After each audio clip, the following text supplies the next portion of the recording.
Hi, ladies, and welcome. I'm so excited to be joined with a dear friend of mine today, and I cannot wait to share this conversation with you all. If you have been wondering, as you're maybe looking ahead at or navigating, perhaps in the throes of perimenopause, and you're wondering about the cycle charting aspect of it, this is a conversation you are not going to want to miss. We're going to cover all things from what do you do when you're afraid to conceive to what about those that are still hoping to conceive in this time, and what is the perfect method for perimenopause and navigating all these changes.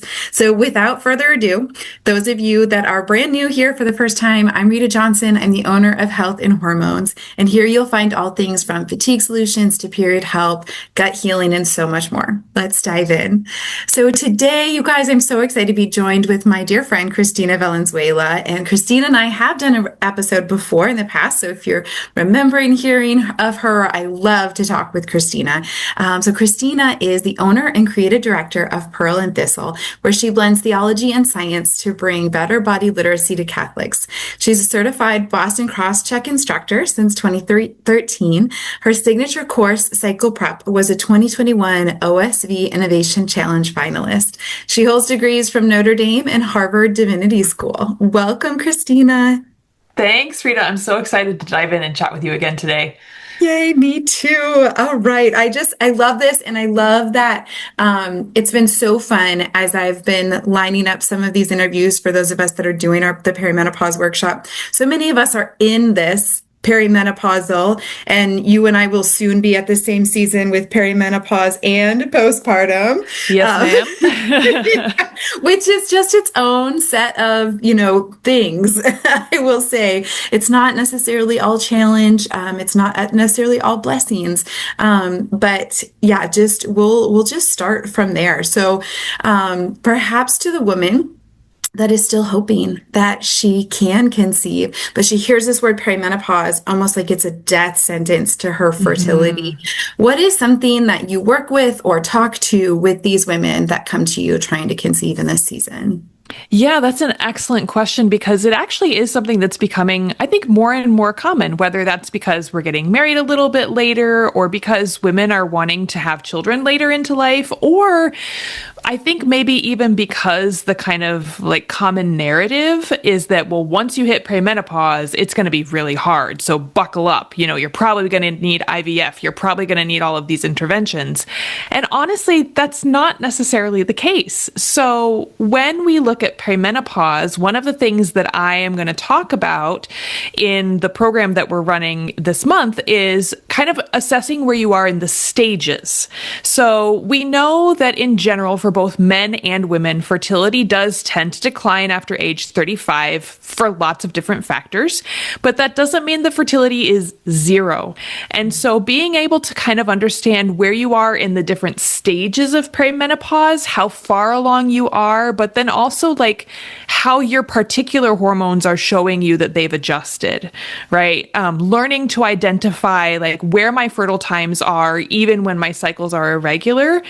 There's a lot that we can do simply with cycle charting and understanding those changing biomarkers that can really, really help. And so I really want to encourage women to lean into that in this stage and to not be afraid of it for sure. Yeah, that's so good. And I do think that probably is largely the fear of fertility being over is largely from what we're being told from the conventional medical world that does have more fear on, pregnancy over 40 and all of those things. But the reality is that a lot of times we just need to really lean into how we support our bodies now, the ways we've neglected it up until this point and the ways we need to support it. And that is what optimizes our fertility and overall health in this season. I love that. So what about the women that come to you that are, they've really decided in their marriage that they'll only use natural family planning, but they're terrified of conceiving in this window because all they've heard is that things are going to start to get really long and crazy. And so what does that mean for them? Yeah, again, I think maybe we'll just kind of name where that fear is coming from. And a lot of it is just the narratives that we've been told, like labels like advanced maternal age and all the sorts of interventions that you're told that you're going to need in order to be able to carry a pregnancy, and how tired you're going to be. And look, like I just had a baby after 40. Like, and I'm tired and I understand what it takes. So number one, if you are looking to avoid pregnancy during this time, there's a few things to say. Number one, it's doable, right? Even with your changing cycles, learning again how to break down the different stages, really look at how your biomarkers are shifting and what that's telling you can be a hugely empowering aspect of this time of change.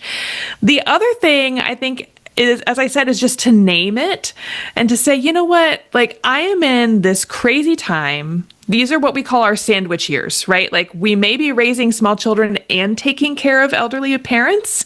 And so understanding like the external stresses and the internal stresses, like just don't be afraid of those and don't be ashamed of those things. Like if you really have discerned this need, it is very, very possible for you to be able to avoid pregnancy during this time. And it takes some work, but it can be really empowering because it's also going to give you an understanding better of like how other things are shifting and manifesting with your symptoms. If you understand the basics of how the hormones are changing and what that does with your biomarkers, you also understand how some other things are shifting, and it gives you some insight and, can sometimes decrease some of that fear, some of that anxiety that we may experience going into this time. Yeah, yeah. So just a clarifying question I have for you, because I've definitely, especially when I was more, in the teaching NFP space, I would deal with couples that they started to have an awareness of their body and the way that it was changing and feeling more comfortable with that. And yet they were not being intimate at all. And they felt like that was the level they needed to be able to avoid pregnancy in this time. So I just wonder if we could speak to that real quick. If somebody is listening and they're like, we haven't been intimate in 3 years, it'll probably be another 4 or whatever it is, like just speaking to that place of like, what you would advise somebody in that situation, because I do find too that they're probably usually somebody that's not with a cycle charting instructor. Yeah, you know what? That's a good thing to point out. So, I mean, there's a few things to say. Number one, I would say like abstaining during this entire time could be a very, very extreme choice, but could be something that people choose, right? I'm never going to look at somebody and say like, that's the wrong choice. You have to, you can't make that choice, because there are couples who have very serious reasons as to why that feels like the good choice for them. And I'm never going to tell them you can't do that. On the other hand, for the couple that is like, I'm stuck, right? As an NFP instructor, I never want my clients to feel stuck, right? I want them to know that there are always options. And so kind of just sitting together as a couple, and I find it really helpful. Number one, get yourself a certified instructor, understand how your method is specifically going to handle these changes and kind of what the options are within their method. Or find another method if it doesn't seem to be working for you. But also, this is a great time to really lean into that identity as a couple and to kind of think like, where is our common vision? What are our common goals right now as we're entering this time of transition? And let's kind of just map out what are the most important things to us, right? Obviously, if we're abstaining for that long, then pregnancy prevention or avoiding pregnancy at this time is very high up on that list. But also intimacy can be up high on that list as well, right? And so talking with your instructor and kind of putting together a customized plan that will meet you with your goals and meet you in your specific situation can be a huge, huge help. Yeah, that's so good. Okay, that being said, piggybacking there, what method do you see as the most ideal method for navigating perimenopause? Oh, this is such a great question because I'm going to give you a really bad answer. There is no perfect method, right? If you are listening to this podcast, you should know there is no perfect method. The perfect method for you is the one that you will use, right? And so I teach Boston Crosscheck. For those who aren't familiar with that method, it uses a combination of cervical fluid, very simple cervical fluid observations, not nearly as detailed as something like Creighton. Simple cervical fluid, basal body temping, and we have the option of an oral thermometer or a wearable temp drop. And then we also do hormone monitoring with the Clear Blue monitor. And then we also have options for LH testing and PDG testing. So like lots of different things that you could do. I love the flexibility of this particular method. And so for somebody who really likes to collect a lot of different data points and is seeing like how these changes are fitting together and that's making sense to you, something that offers a lot of different data tracking may be a really comfortable fit for you. On the other hand, I've seen a lot of women during this time just go really simple and they're like, you know what, I only want to do cervical fluid because that's all of a sudden become a very clear sign for me. Like even women who kind of had confusing cervical fluid signs earlier on may find it easier to track with that during perimenopause. And so I really think as an instructor, part of my job to make sure that my clients are feeling autonomous and feeling comfortable in a method is to sometimes suggest something different. Right. Yeah. And so I really do like to make sure that women know kind of, again, how generally biomarkers change, and then to make an informed decision about, based on what I'm seeing and where I'm at with this change and my priorities, where might be the best method for me. Yeah, I love that. I definitely, over the course of my years of teaching Creighton, would always have somebody say to me something along the lines of, you know, we used blank method and then blank happened and now we switched to blank and it was a different method, right? But the funny thing was, it was always different variables from what method they switched from, regardless of if they were all like after having children or all after perimenopause or whatever it was, right? Like it was always different methods. And that just, it made me laugh every time I heard it because it is so universal that there's just no perfect method. It's amazing. I love that. Okay, so what about to the woman that is perhaps again like looking ahead at perimenopause or entering into it and she's observing, but she's not really tracking. So, you know, she knows her fertile window, and she's probably done it long enough. She's like, oh, this is when we avoid if we're trying to avoid a pregnancy, and this is when we're fine again. But without that granular amount of detail, I obviously see some, you know, things that come up on my end, but, you know, specifically as we're talking through kind of knowing where we're at and what's happening and what hormones are shifting, what are some of those benefits to keeping a more close observation on cycle tracking in this time? Yeah, well, that partly depends on the level of support that you have integrating the chart into your kind of overall awareness of how your body is changing and what your health is doing. So, you know, number one, if you are trying to avoid pregnancy, it is pretty important to actually be charting with a method so that you can see those changes happening and you can kind of be aware of what your chart might be telling you about what's coming next. So again, in my presentation, I'm going to talk about the different stages and kind of how you go from one stage to another and the things that you can look for on a chart to tell you where I'm going to advance to like the next stage of perimenopause based on that. And you wouldn't have that if you're just kind of casually observing.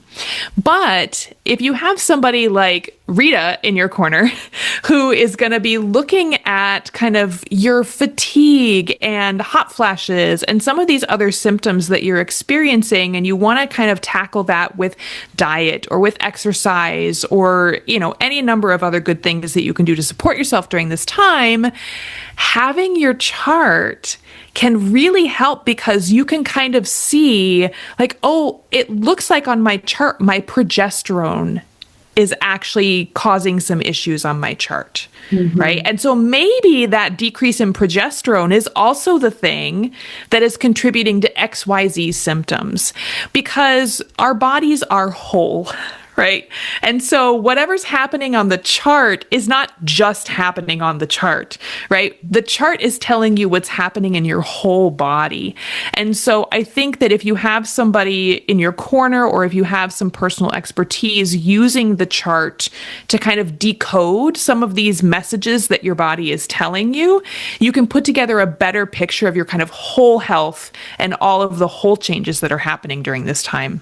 Yeah, beautiful. That's so great. And I think too, another piece to that, just for you ladies that are like, I know exactly what's going on, I know what to anticipate, is that in this season, you don't. I mean, Christina's going to walk you through that in the Perimenopause Workshop talk that she's going to give, which is so amazing, by the way. But that is like the hallmark of perimenopause cycle charting, is that things are going to be different now. Yep. Yep. And you just have to figure out, okay, what is the new normal? And as soon as you get used to the new normal, you're like, oh, nope, I'm on to the next thing. Okay. And so having a sense of humor, like, this is one thing that I just really want to encourage women. There's a lot of baggage that can come with this perimenopause time. There's a lot of things we carry, whether it's, we're trying to conceive and we feel like there's this loss of fertility that we're just grappling with, or we're trying to avoid pregnancy and we're feeling this loss of fertility that we're grappling with, or we're feeling the loss of cycles, or we're feeling crunched and overwhelmed with all of this. Like, as much as we can embrace this as a time of self-discovery, of opportunity to grow with our spouse, to rediscover things about ourselves, to pay attention to our health and to our body's signals in a way that maybe we've been neglecting for the past 10 to 15 years as we're raising kids. Like, this is all an invitation. Everything is an invitation to grace. And so I like that we, Rita and all of the ladies that are going to be doing this workshop, I appreciate that we all kind of approach it with a little bit of lightheartedness, not to make light of it, but to say, this is what it is, and we're going to get through it together. Yes, for sure. It imbues hope, I pray, in a season that can feel very, dark and heavy otherwise. So for those of you that don't know what we're talking about, we have a perimenopause workshop that's August 24th. It'll be 5 days long. I'm so excited. We're rebooting something that we did back in January that was 4 days long. This time we've added on something that's going to be specifically talking about strength training, physical fitness in this perimenopause, menopause transition time. Christina will be talking about cycle tracking and the way things shift and change. I'll be talking about perimenopause by design. Sarah Bartel will talk about intimacy in this season, which is such a great talk. And then Alexis McCanley is going to talk about HRT and answer all of your questions on HRT. So if you're interested in joining us, check out the link in the description to this video. We'd love to have you join. And thank you so much for your time today, Christina. This was so great. Thank you, Rita. Can't wait. Thanks, ladies. Bye.